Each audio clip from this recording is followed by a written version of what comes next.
Buenas tardes a todos. Los saludo con un fraternal abrazo. Bien, el tema que intentaré desarrollar, la construcción psicosocial de la infancia, supondría varias cosas. En primer lugar, que los afectos que el niño experimenta, expresa, construye, se expresan, se construyen y se crean en un contexto. Y que históricamente nuestra mirada de la infancia ha ido modificándose sustancialmente. Por lo tanto, hablaríamos no de una infancia como una etapa de desarrollo, sino de infancias como productos socioculturales. Hace 500 años, Charles Perrault hizo una compilación de cuentos que eran populares en Europa. Esta compilación de cuentos populares se rotuló, se publicó bajo el título Cuentos de Mamá Oca. En esos cuentos aparecía Pulgarcito, Caperucita Roja, Hansel y Gretel, y esos cuentos que después los hermanos Grimm también compilaron y reeditaron posteriormente. En el cuento de Hansel y Gretel, una persona que se queda viuda, se vuelve a casar, viven en el bosque, viene el invierno, tienen poco alimento, y entonces la madrastra le sugiere abandonar a los niños en el bosque. Nosotros pensaríamos, pero ¿a quién se le ocurre abandonar a los niños en el bosque? Y la ocurrencia es porque era una práctica común. Es decir, hace 500 años era una práctica común regalar a los hijos, darlos en tutela a otras familias que trabajaran como pajes, incluso si tenían suerte terminarían de clérigos, o en casos extremos matar a los propios hijos para poder vender la leche materna. Bien, dentro de 500 años, en el 502 Congreso Internacional de Psicología del INPO, alguien dirá, pero ¿cómo se les ocurría a los psicólogos, pedagogos y psicopedagogos del año 2018 pensar en la infancia de ese mundo? Y esto significa que históricamente, en cada tiempo, en cada lugar, en cada momento, vamos construyendo una mirada y un empalabramiento, un discurso sobre la infancia. Y es precisamente que en este cambio de época, de este mundo oscuro que le toca vivir a la infancia, hace 500 años, existía algo que se llamaba pedagogía del miedo. Y pedagogía del miedo aparece en la historia de las ideas pedagógicas porque hace 500 años los educadores también se preguntaban qué criterios técnicos, qué procedimientos y qué estrategias podemos usar para educar y disciplinar a los niños, y se les ocurrió que esos procedimientos técnicos y pedagógicos tendrían que ver con el miedo. Así que si sales por el bosque te puede pasar lo que a Caperucita. Si haces algo que no es correcto te puede pasar lo que a... Y entonces era la forma pedagógica de actuar, y precisamente en el cambio de época, la revolución industrial, la revolución francesa, la ilustración, y es precisamente el romanticismo que nos va a introducir un cambio en nuestra mirada de la infancia. Autores como Juan Jacobo Rousseau van a introducir otra idea de infancia. Juan Jacobo Rousseau, de entre las frases famosas que tiene, voy a leer una, porque es precisamente lo que marcó el desarrollo de la pedagogía, la mirada de la infancia o hacia la infancia desde la pedagogía. Dice Juan Jacobo Rousseau en el Emilio: cada vez que veo un niño, me emociono por todo lo que podrá llegar a ser. Y eso significa que a Juan Jacobo Rousseau no le emocionaba la niñez, le emocionaba lo que podía llegar a ser esa niñez. Y la pedagogía, los educadores, actuamos bajo ese precepto, bajo ese supuesto. Al niño le falta algo, la educación se lo tiene que dar. El niño tiene que cambiar conductas, configurar comportamientos, movilizar competencias, desarrollar capacidades para que algún día se convierta en adulto. Esperamos que se convierta también en ciudadano y esperamos que se convierta también en trabajador, en productivo. Y esta idea hizo el cambio de época y estaba enmarcada en la Revolución Industrial y en la Revolución Francesa. La infancia, por tanto, es una construcción sociocultural reciente. Aparece con la modernidad. Siempre ha habido niños, pero la idea de infancia es otra. Alude a los procesos socializadores para integrar a los individuos en los grupos, así como al desarrollo de los derechos humanos y, por tanto, los derechos de la infancia.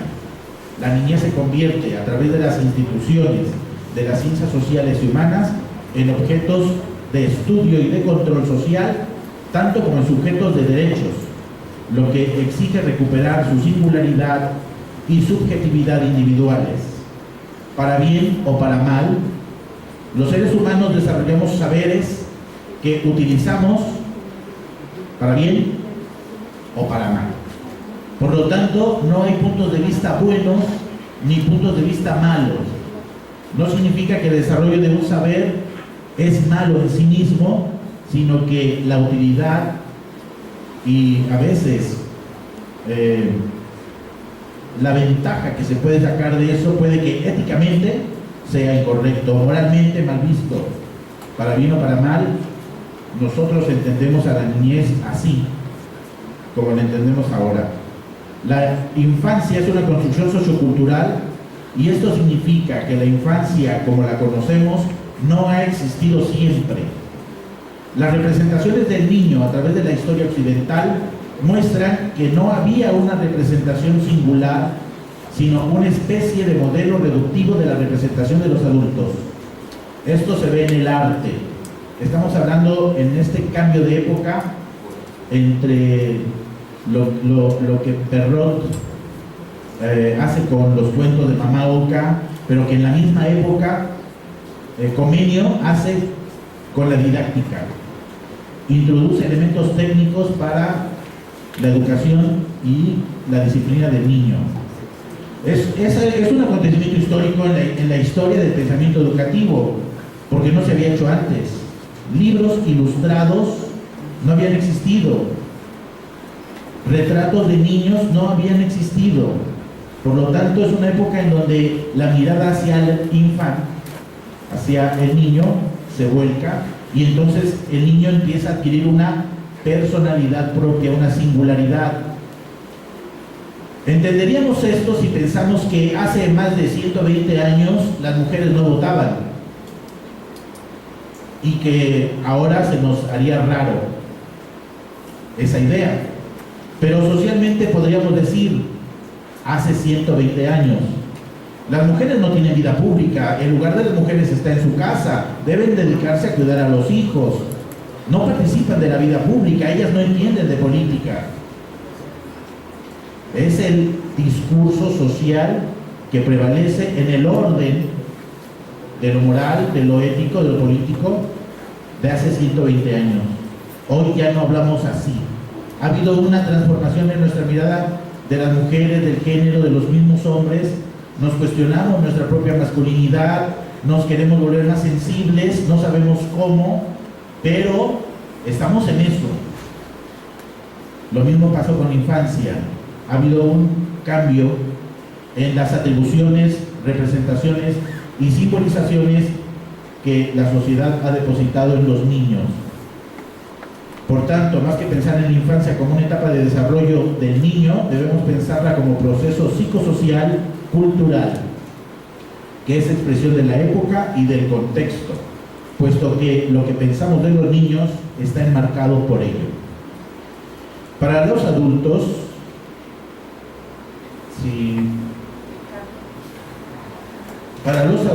gracias, es necesario establecer una estrecha comunicación con la sensibilidad del niño en la manera de tratarlo, de entenderlo y en la relación que provocamos en él. Si recuerdan las primeras escenas de la película El perfume, basada en la novela de Pagliuca, lo que pasa durante el parto, durante el nacimiento. La madre corta con el cuchillo que está usando para cortar el pescado, corta el cordón umbilical y de una patada lanza la basura al niño. Pero podríamos volver a pensar a quién se le ocurre, y para bien o para mal, en la época, se le ocurre a alguien de esa época. No se nos ocurriría a nosotros, tal vez, pero alguien de aquella época sí. Porque algunos comportamientos con respecto a los niños eran comunes. El miedo como estrategia didáctica, los golpes para asegurar la atención y la disciplina, las posturas rígidas, etcétera, etcétera. Por lo tanto, somos responsables de la formación de la sensibilidad infantil y eso significa que somos sus referentes. La que sigue, por favor. Abordar a la infancia solo desde el desarrollo minimiza el valor del niño, no considerándole un actor sujeto, productor y autor de significados culturales. Podemos entender esto con el uso de los medios electrónicos de comunicación. Podemos entender esto desde ahí. Porque más allá de que los niños sepan usar la tecnología, también producen textos en esa tecnología. Pertenecen a redes sociales, comparten opiniones, suben imágenes. Algunos tienen una página web, algunos tienen un canal de YouTube, algunos tienen grupos. Por lo tanto, como ejemplo, en esos espacios los niños se vuelven productores de contenidos y de cultura también. Socialmente, desde la Revolución Francesa hemos ensayado algunas ideas sobre la infancia, igualdad, equidad y libertad, no solamente en los adultos, sino también en los niños.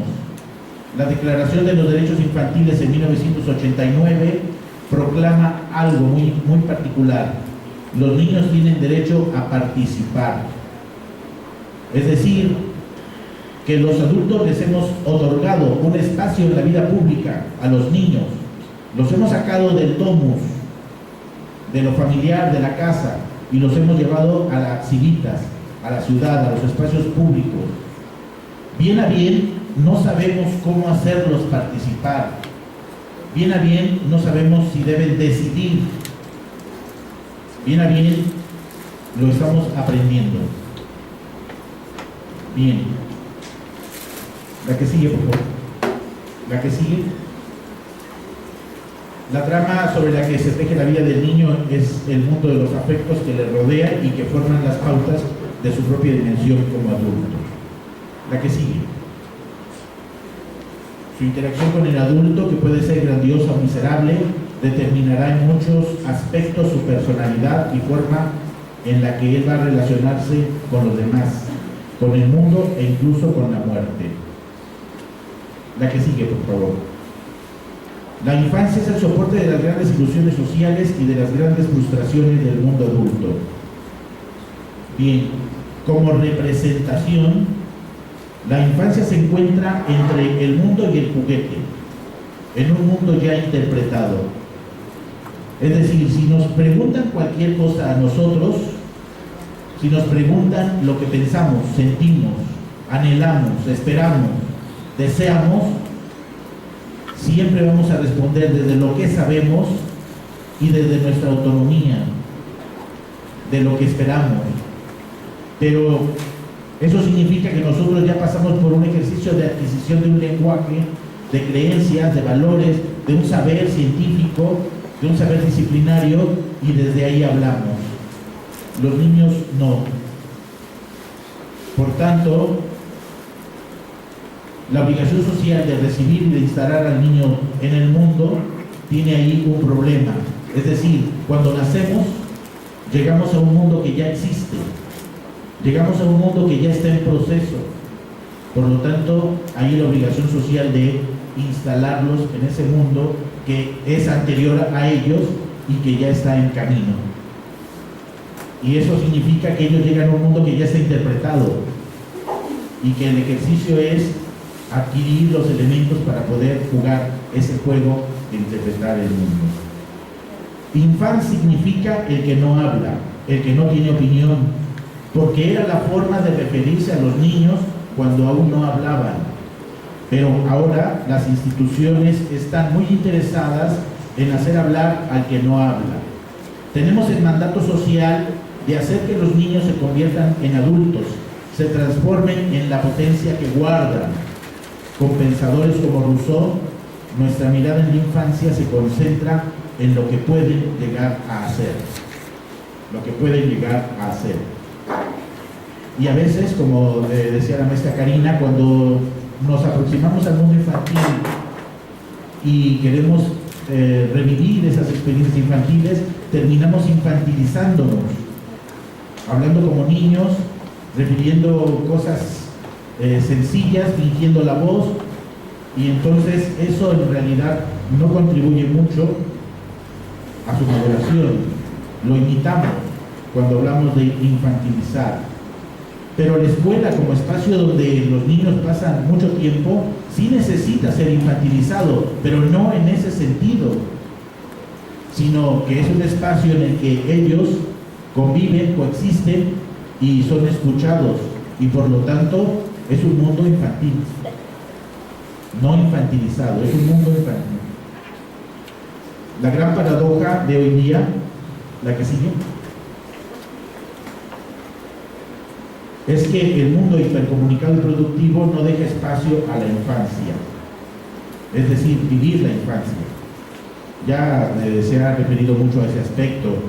Los padres tienen que sobrevivir también, hay una exigencia de competitividad más grande, el costo de la vida es más elevado que antes, etcétera, etcétera. Entonces todo este mundo se tiene que ajustar, y como resultado la infancia en sí misma deja de ser una experiencia cercana para asumir otras responsabilidades u otras formas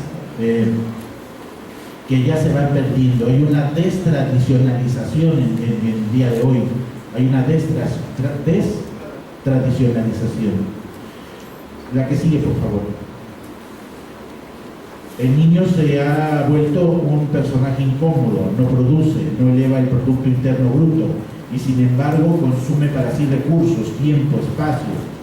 Algunos planificadores estadounidenses han dicho: la escuela no muestra bien a bien un beneficio inmediato para la economía. La que sigue, por favor. Sí, la que sigue. Gracias. Por lo tanto, hay una preocupación social ahora que también es reciente. Hay una preocupación social.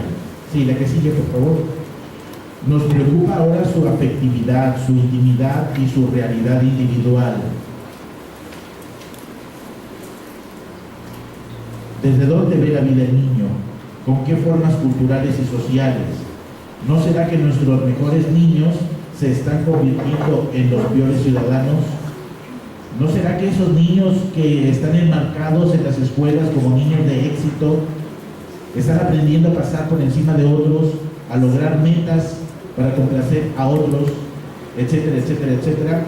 Valdría la pena revisar la forma en que estamos comunicando la palabra éxito, trascendencia, ganancia, productividad a los niños.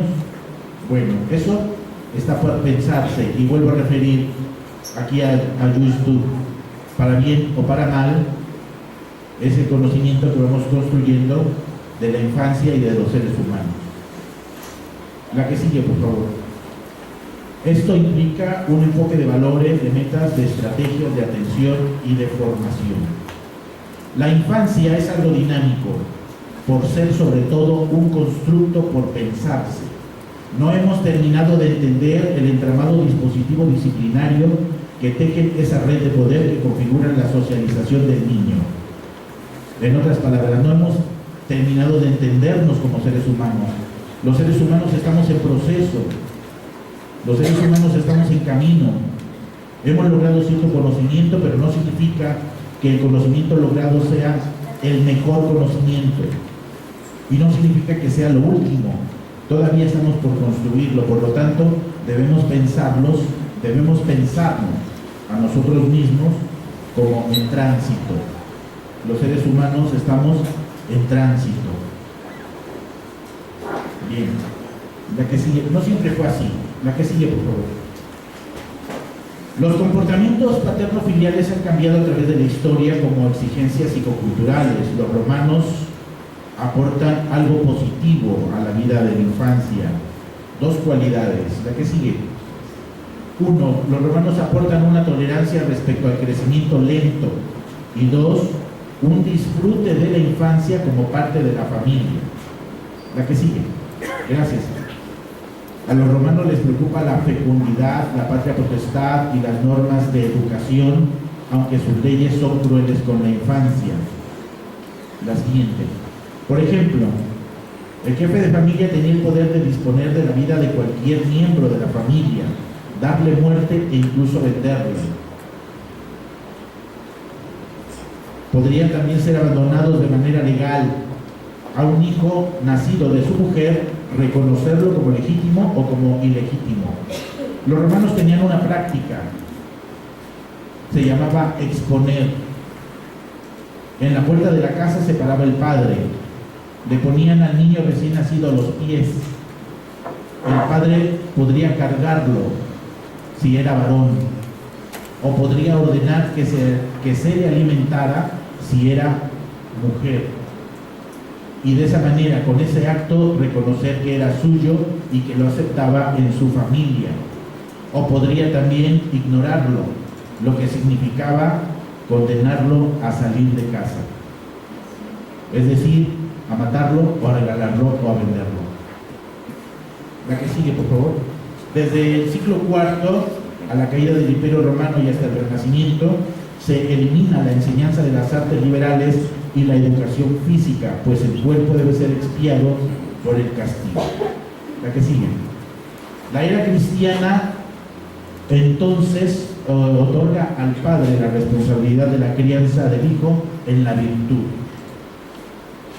Sin embargo, las relaciones paterno-filiales que prevalecen son el abandono, el infanticidio y la intrusión.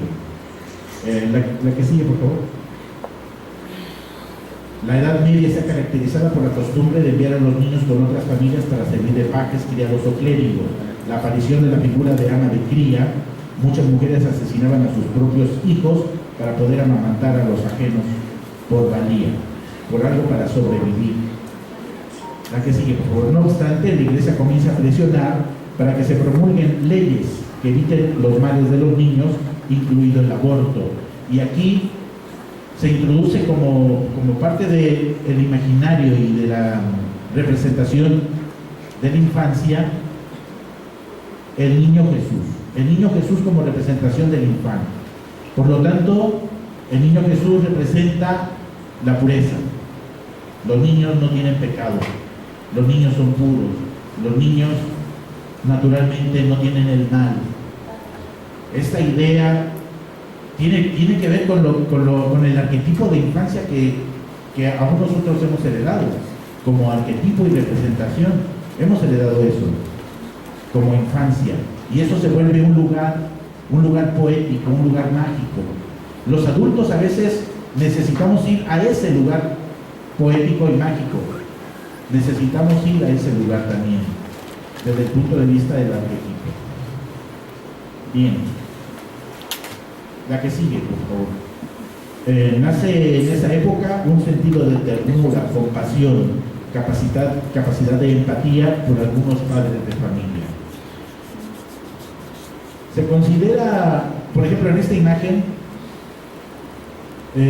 dice, se considera al niño como un adulto incompleto, se implanta la costumbre de disciplinar con maltrato y castigo, y en esta imagen es muy clara, es un retablo de una iglesia donde está representado el niño Jesús con los 3 Reyes Magos, pero el artista lo que hace es un adulto reducido, ¿no? Es un adulto reducido.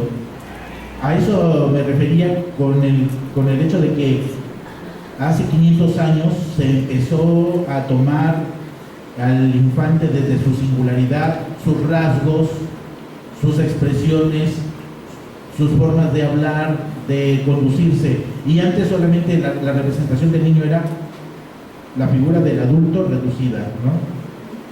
Por lo tanto, eso significa que no había una mirada, una atención particular hacia la infancia, ¿sí? Bueno, la que sigue, por favor. Nace la literatura infantil. El libro de Comenio, Orbis Sensalium Pictus, primer libro con imágenes didácticas. El libro que ya referí de Perrot, Cuentos de Mamá Oca, que incluía Pulgarcito, Caperucita Roja, El gato con botas, La Cenicienta, y que culturalmente representa también, empezamos a construir esta idea de que en la infancia está la fantasía, en la infancia está los duendes, lo mágico, ¿no? Se empieza a construir esta idea ahí. La que sigue, por favor. Sí, la siguiente. Gracias. Desde el siglo XIV al XVII, el niño es considerado un rebelde al que hay que enderezar, acudiendo a todo tipo de castigos, tanto físicos como psicológicos. El castigo casi siempre era corporal, como en la frase, la letra con sangre entra. Cuando se intentaba frenar la violencia, surgió la costumbre de encerrar a los niños en cuartos oscuros. Sí, la que sigue, por favor. Sí, la que sigue. Bien, gracias. Bueno, pero también es una consecuencia de los contextos sociales que va viviendo Europa, porque las revoluciones sociales, incluso desde la Revolución Francesa, podemos decir, hasta la Revolución Rusa de 1910, la consecuencia es que muchos niños terminan en la calle. Y las experiencias pedagógicas ligadas a esas experiencias nos enseñan mucho. Por ejemplo, en el caso de Makarenko, el proyecto educativo de Makarenko en la Unión Soviética era producto de los niños que terminaron en la calle debido a que sus padres murieron.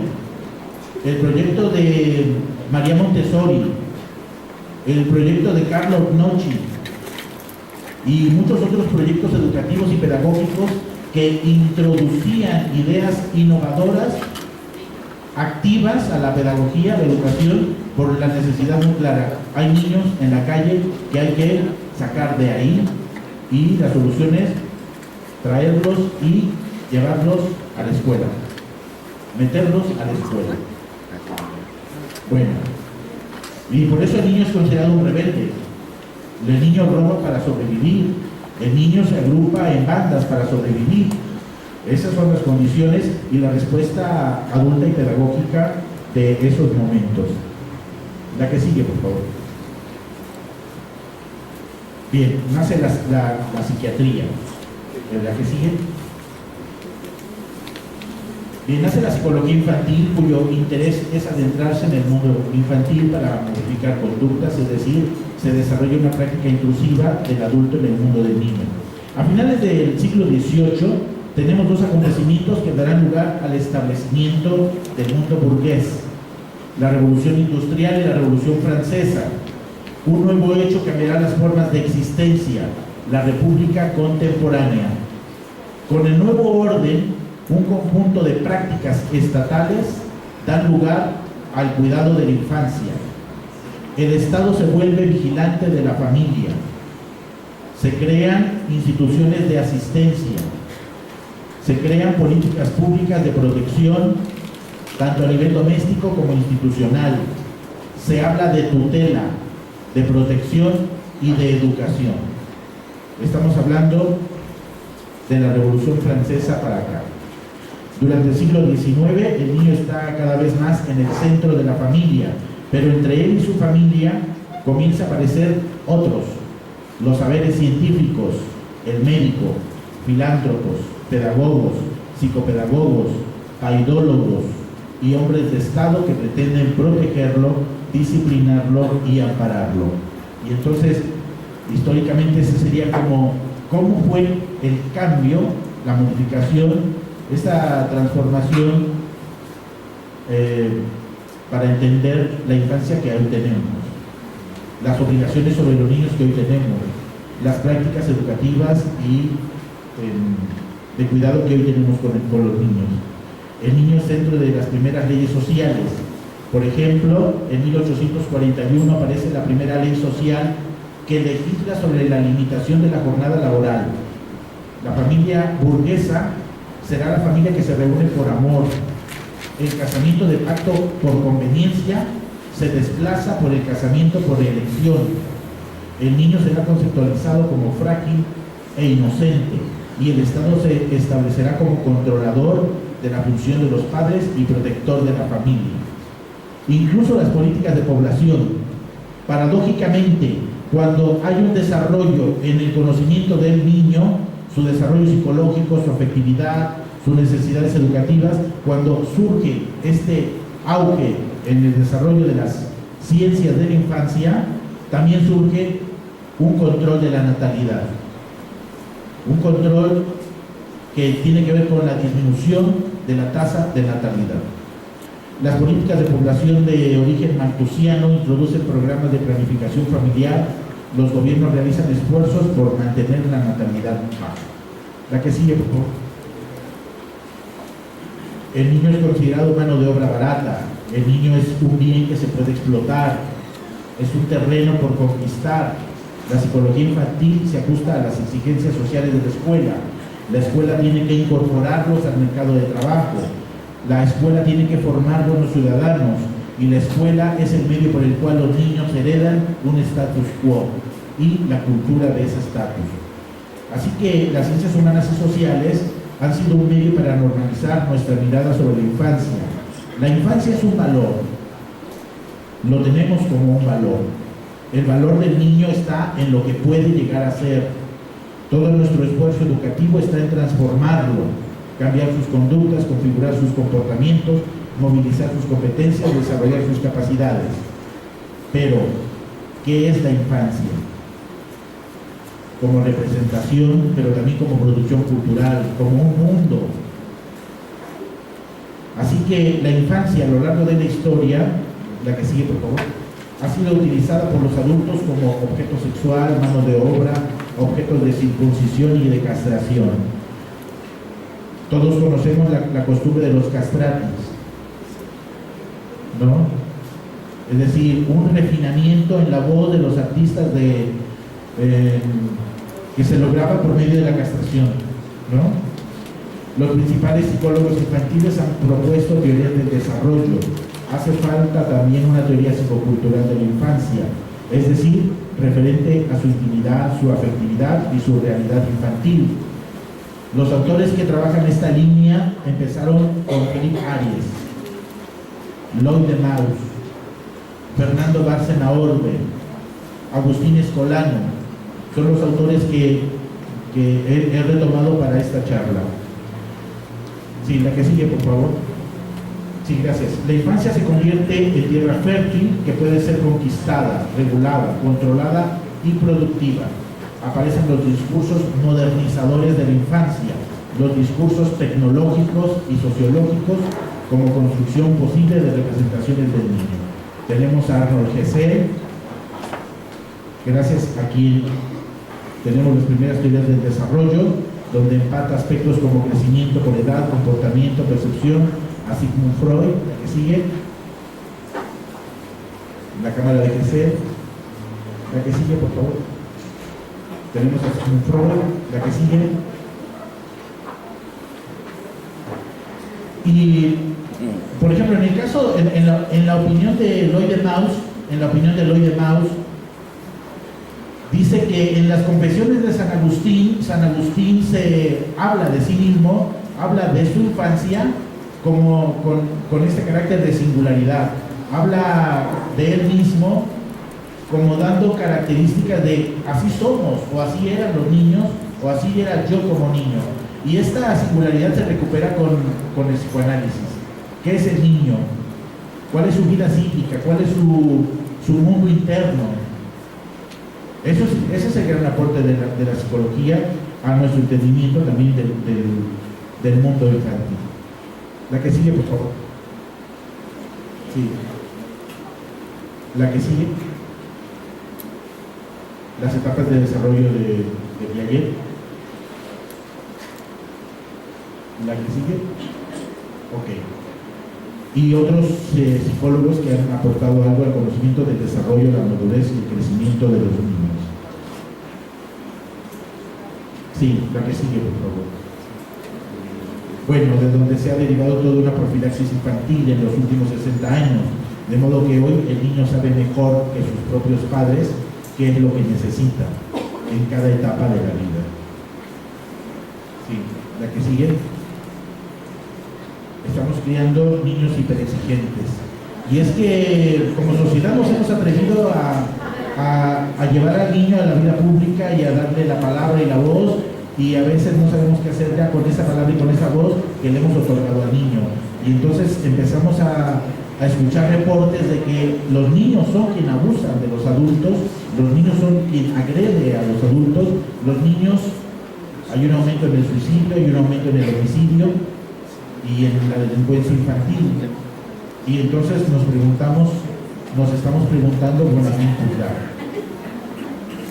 La infancia de hoy se prolonga cada vez más. La sociedad de consumo pone ante nosotros una gran gama de servicios que exigen colocar al niño en espacios artificiales e infantilizados, donde pueden permanecer cada vez más tiempo. Como ejemplo, la escuela. Lo paradójico es que esos servicios se nos presentan como un progreso que apunta al logro del bienestar y la felicidad del niño. La que sigue, por favor. La historia de la infancia ha sido la historia de la muerte infantil, de la violencia sobre el niño, el abandono, el abuso sexual y el temor. Los niños tiranos de hoy no escapan tampoco a eso, aunque la sociedad contemporánea se ha preocupado por que esos niños sean sujetos de derecho, no solo objetos de estudio, también sujetos de derecho. Y ese es el contexto en el que ahora estamos en relación con los infantes, con los niños. Para la sociología, la niñez es un elemento social inscrito a instituciones y a relaciones político-sociales. Para la pedagogía, el niño es un sujeto de educación y de escolarización inmerso en procesos de control, disciplina, uniformidad y vigilancia. Y aquí vuelvo a repetir, para bien o para mal, no significa que sea bueno o malo, es lo que hemos hecho, es lo que también han hecho con nosotros en nuestra infancia. Es la forma en que la sociedad contemporánea convive de adultos e infantes, entre hombres y mujeres, entre heterosexuales y homosexuales, es decir, es lo que hemos creado para la convivencia, para bien o para mal. No se debe juzgar, es lo que es, pero sí hay que reconocer que a veces damos mucho énfasis al pensamiento técnico, a veces damos mucho énfasis en resolver problemas prácticos inmediatos y nos olvidamos de comprender el contexto y nos olvidamos de comprender la vida del niño o la vida de nosotros incluso. Bueno, sugerir que la educación primaria sea de tiempo completo y que la educación básica obligatoria se extienda hasta los 18 años, haciéndola coincidir con la edad laboral, puede significar un esfuerzo de reclusión e infantilización escolarizada a la que se somete prácticamente a los sujetos desde su nacimiento hasta la mayoría de edad. Cuando la escolarización representa la coexistencia y la cohabitación en un mundo aparte, disociado de la realidad de afuera y dando mucha mayor importancia a la imaginación y al juego y al trabajo, al ejercicio o a la responsabilidad y el carácter, la escuela no es más que una realidad simbólica, Su excesiva presencia y prolongada exposición provocan una discontinuidad con el mundo de afuera, con el exterior, y una enajenación con respecto del mundo adulto. Los pedagogos antiguos, los pedagogos de la antigüedad, tenían una misión: enseñarle el mundo al niño, sacarlo del domo. Experiencia significa exterioridad, algo extraño, algo extranjero. Y entonces el educador tenía la tarea de llevar al niño a esas experiencias que son extrañas, extranjeras, externas, sacarlo de lo familiar y colocarlo en el mundo poco a poco. Así, por ejemplo, también en Rousseau, en el Emilio tiene que pasar por ciertas experiencias, incluso la experiencia de robar, de ser castigado y de devolver lo robado, pero también estar en contacto con la violencia, con la guerra, con la sexualidad. Esa era la labor del educador. Ahora la escuela es un mundo aparte. Intentamos reproducir la realidad dentro del aula. Hay simulación, role-playing, técnicas que simulan la vida como sería afuera. Pero debemos reconocer que con todo y ese esfuerzo, el mundo real sigue estando afuera. Bien. La que sigue, por favor. Ok, para la psicología el niño es un sujeto de desarrollo fisiológico y psicológico, donde el adulto se convierte en un intruso del mundo infantil, lo observa, lo modifica, lo pone a prueba. Pero también es un acto de cuidado también, para bien o para mal, que no se entienda que estoy contra esas disciplinas, sino que para bien o para mal, ¿no? Lo hacemos. Lo que, incluso con nosotros mismos como adultos, nos burocratizamos. Tenemos una mentalidad de cuadrícula, nos cuesta trabajo la relación con el otro, la intimidad, nos cuesta trabajo el contacto, nos volvemos muy ajenos a veces a ese intercambio, pero también es producto un poco de las relaciones como se han configurado actualmente, de nuestras relaciones como se han configurado actualmente. La que sigue, por favor. Bien, la que sigue. Desde 1989, la UNICEF decretó como derecho de la infancia el derecho a la supervivencia, la educación, la participación, desarrollo y protección. Se prohíbe el castigo en las escuelas, la mutilación femenina, la trata de personas, el matrimonio infantil y el trabajo infantil, cosa que no se ha logrado totalmente. La que sigue, por favor. Y para la sociedad contemporánea, ¿qué concepto de niño debemos construir? La que sigue. Pensamos ahora en un niño más participativo. ¿En qué deben participar los niños? En la vida pública, haciendo que se escuche lo que les afecta. Pero, ¿cómo hacer que participen los niños en los espacios públicos? Cuando los exponemos a programación basura, a una felicidad inmediata, a una falta de comunicación, se generan entonces neolenguajes y vuelven a perder la palabra. El niño, en los últimos 150 años, los adultos hicimos un esfuerzo porque los niños conquistaran su palabra, dejaran de ser infants, sin palabra, sin voz.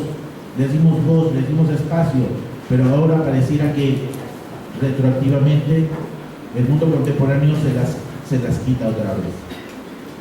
En conclusión, considerar al niño como un ser humano con identidad propia, por lo tanto como alteridad, en qué somos iguales y cómo reconocer esa igualdad. Pienso entonces en el niño no como algo que tengo que cuidar, sino como un ciudadano, como un miembro de las civitas. Así lo pensaron quienes redactaron los derechos del niño de 1989. Incluso el derecho a participar. Bueno, 2. ¿Cómo entender los derechos de los niños? ¿Cómo interpretarlos en sentido práctico? Cuando hoy también existen reportes de abuso de los niños hacia los adultos, aumenta el suicidio, el homicidio y los delitos de los infantes. ¿A quién juzgar? o cometidos por los niños, ¿no? 3. No tenemos el conocimiento absoluto sobre el mundo infantil. Los seres humanos estamos en proceso, nos construimos a razón de las condiciones materiales de nuestra vida objetiva y fáctica. Por lo tanto, nuestro saber sobre la humanidad siempre será incompleto, insuficiente y ambiguo. 4. Un abordaje completo holístico debe integrar la incertidumbre, por lo que aún estamos en un esfuerzo por comprender lo que hemos logrado con los niños en los últimos 150 años. 5.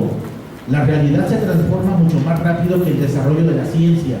Por lo tanto, una explicación que nos lleve a la formulación de soluciones prácticas sobre el cuidado, el desarrollo, la educación y la protección de los niños aún está desarrollándose, pero deben pasar por autores como Claudio Naranjo, Fernando Bárcena Orbe, Jorge La Rosa Bondía, Joan Carles Meli, Foucault, Giorgio Agamben, Peter Sloterdijk o Zygmunt Bauman. Todavía estamos procesando el diagnóstico que ellos han hecho de la sociedad contemporánea. 6. La infancia como arquetipo, como símbolo y representación, enmarca un espacio de lo poético. Desde una posible poética de la infancia es un estado al que el adulto se ha volcado cuando hay acontecimientos que nos dejan sin palabras. La infancia como el tiempo de indigencia del lenguaje que nos devuelve acontecimientos pasados. Por lo tanto, es el lugar de la memoria poética. Una memoria donde experimentamos el asombro, la conmoción, el encanto, el maravillarnos, precisamente porque esos acontecimientos nos dejan sin palabras. Gracias, buenas tardes.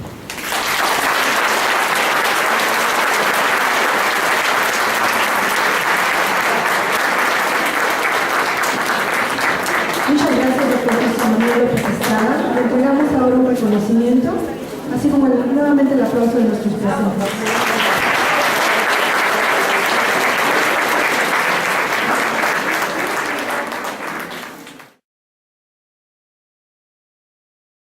¿Cómo le ha parecido la respuesta de su público en este congreso? Muy buena, los vi muy atentos, eso me entusiasma porque he estado ensayando pensar a la educación, a la infancia y a la experiencia con la muerte desde el término sentido y experiencia. Y entonces he venido ensayando algunas opiniones con respecto a esos temas desde esa postura, experiencia sentido, en el sentido de que la vivencia se transforma en una experiencia que forma.